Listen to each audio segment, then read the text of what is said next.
Obviously, very exciting with spring football a few days around the corner. The guys have been working really hard so far this offseason. Since the last time we met, right, continue to make improvements in the weight room with strength and conditioning and speed work, and then ultimately continue to learn the schemes as we're going to get ready to implement them in spring football. But really excited. The guys have been bought in.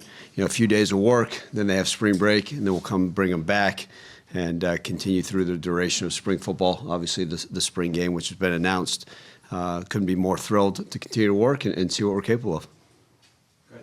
You've done a pretty extensive list of public event type things, speaking, and then you guys did this.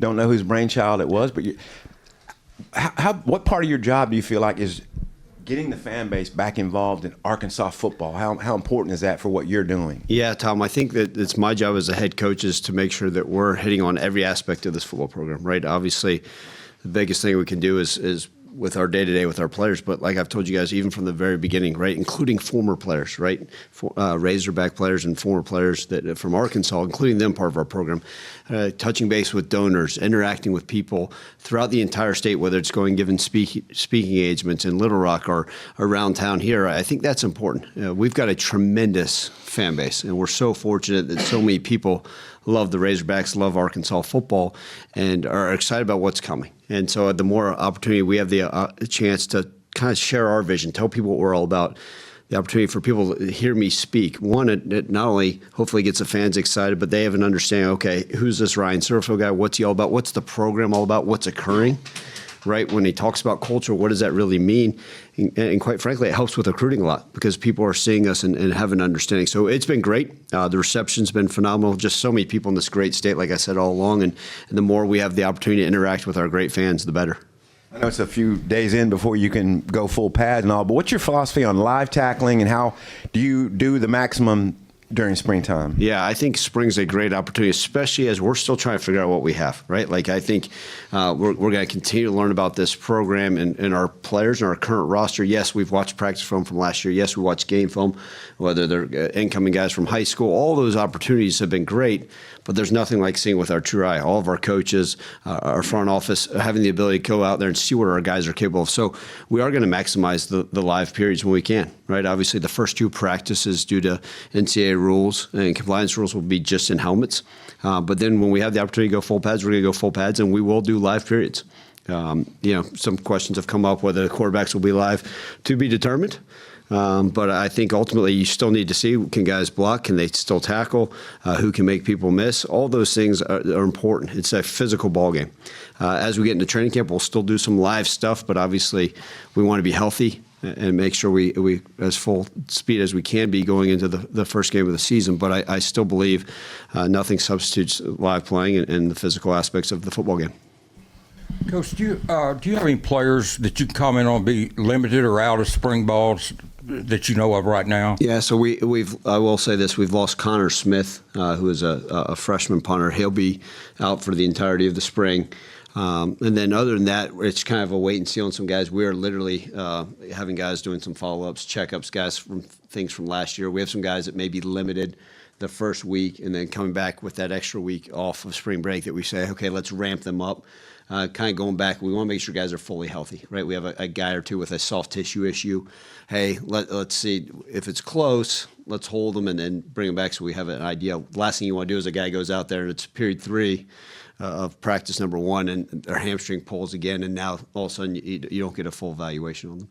How do you feel about the tight end position? Yeah, I feel really good, right? Jaden Platt's obviously the name that a lot of people remember as a guy that returned, that played quite a bit last year. Maddox Lassiter is a guy that played a lot of special teams for us and more of that fullback role, but he'll be kind of used in that H-back tight end spot as well. Obviously, we brought in some guys I think is important. So it's a good mix of guys. And, we will utilize the tight end, whether it's, I don't know how much, if we're going to be as much 12 personnel as they have been here in the past. But if the opportunity is, and we feel like the tight ends, having multiple tight ends on the field at one time, give us an opportunity or an edge and an advantage in game playing, then we'll do so.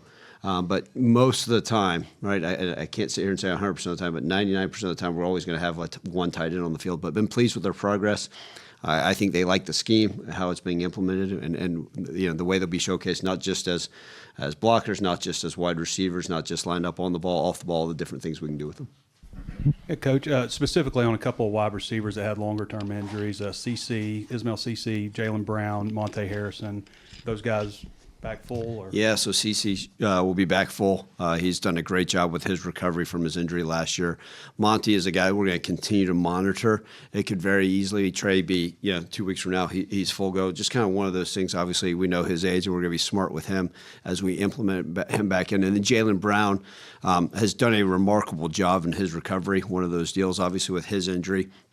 Again, it's not only our athletic trainers who have done a fantastic job and the doctors talking to them, the strength coaches, but our entire staff. Hey, does that look natural? Does that look normal? How are you feeling, Jalen, as we progress you back in? But in a limited role, he certainly will be out there. Obviously, the most important thing is who takes the first snap August 5th, but I think a lot of people are curious because you have quarterbacks from different backgrounds. You got Fuller, who has 20 games of experience. AJ comes with you from Memphis. He's been in the system. KJ was here last year. Who takes the first snap? Yeah, I think they went out to dinner last night. We may just flip a coin for spring practice, number one.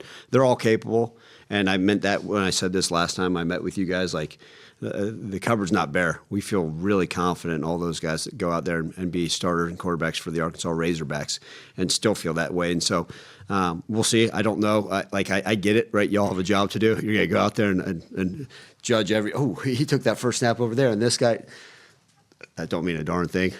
I'll call it what it is. If we come out and you ask me post-practice, hey, why was this? Who won the coin toss? But that'll be it, truly, because it's an open competition. We are going to overanalyze it. I'm curious about how you operate practice, how it's evolved over the years. Are you a music guy, no music, fast pace?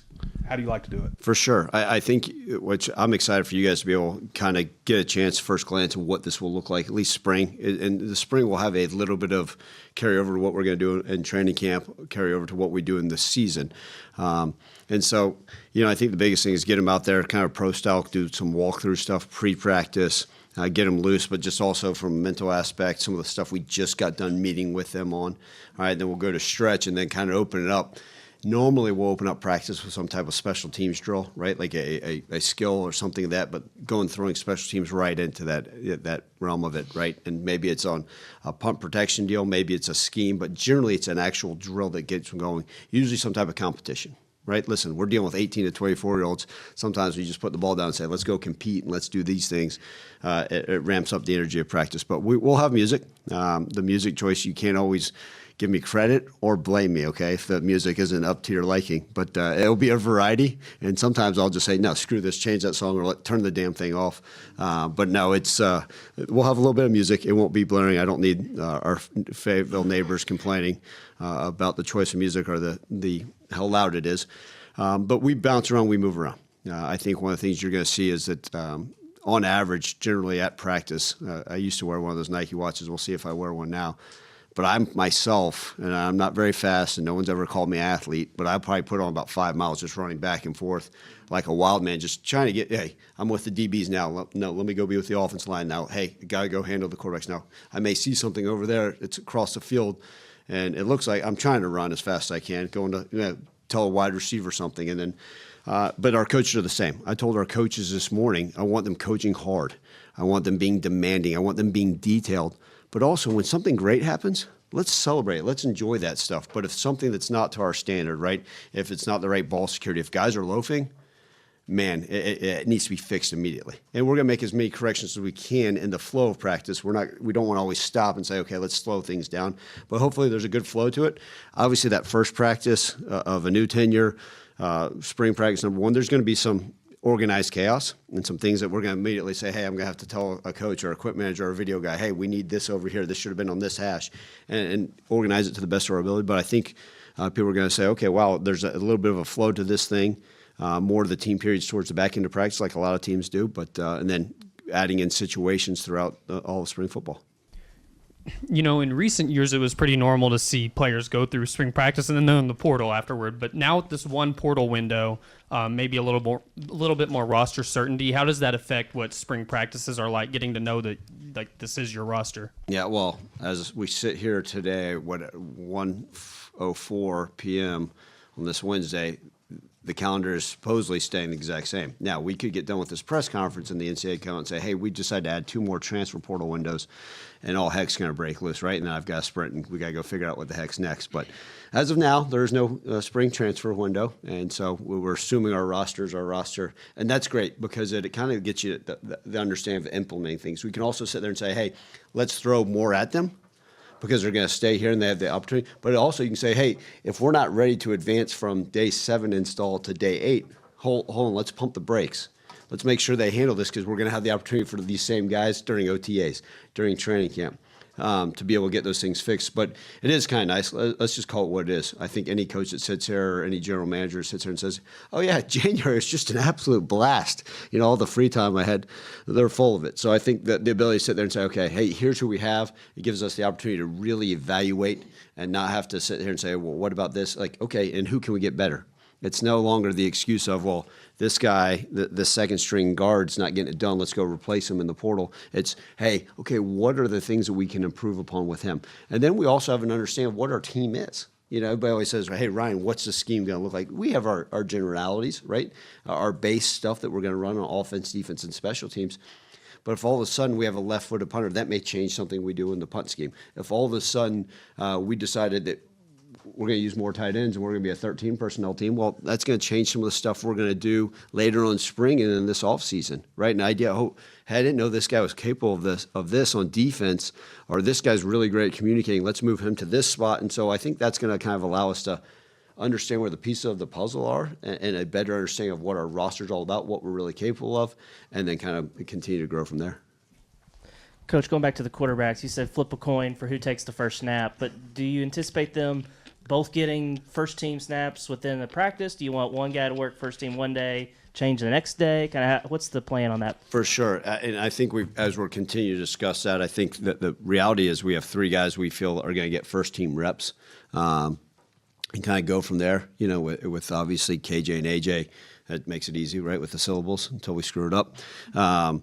We'll be getting the majority of the first-team reps, and it literally may be, okay, hey, today you'll get the first ones, then you'll get the first ones tomorrow, and then kind of that rotation. It may even be, hey, today you get the first ones with 7-on-7, and then you get the first ones with team, and then kind of constantly rotating.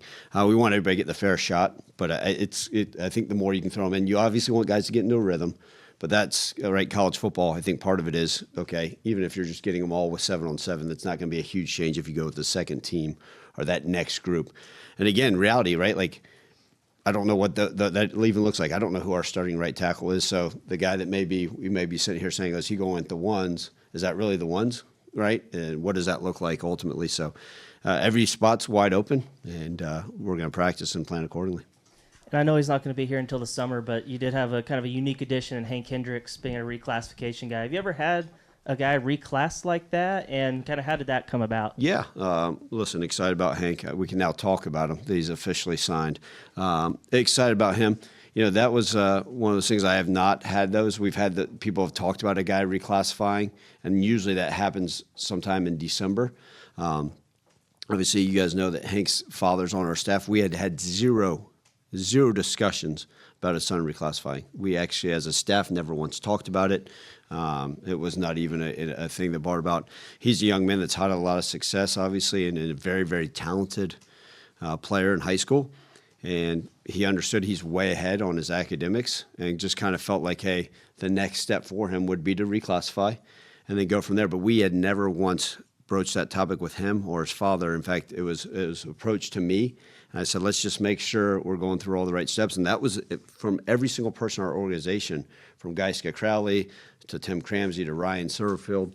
It was never once other than, hey, let's just if this is something that you and your family feel like you want to do, we'll support it. And we would take you and bring you as part of our football program if it's something you want to do. And then as it came up, it made complete sense for us to bring him on. And he's a young man that's got continued huge growth potential, but we're excited about his future.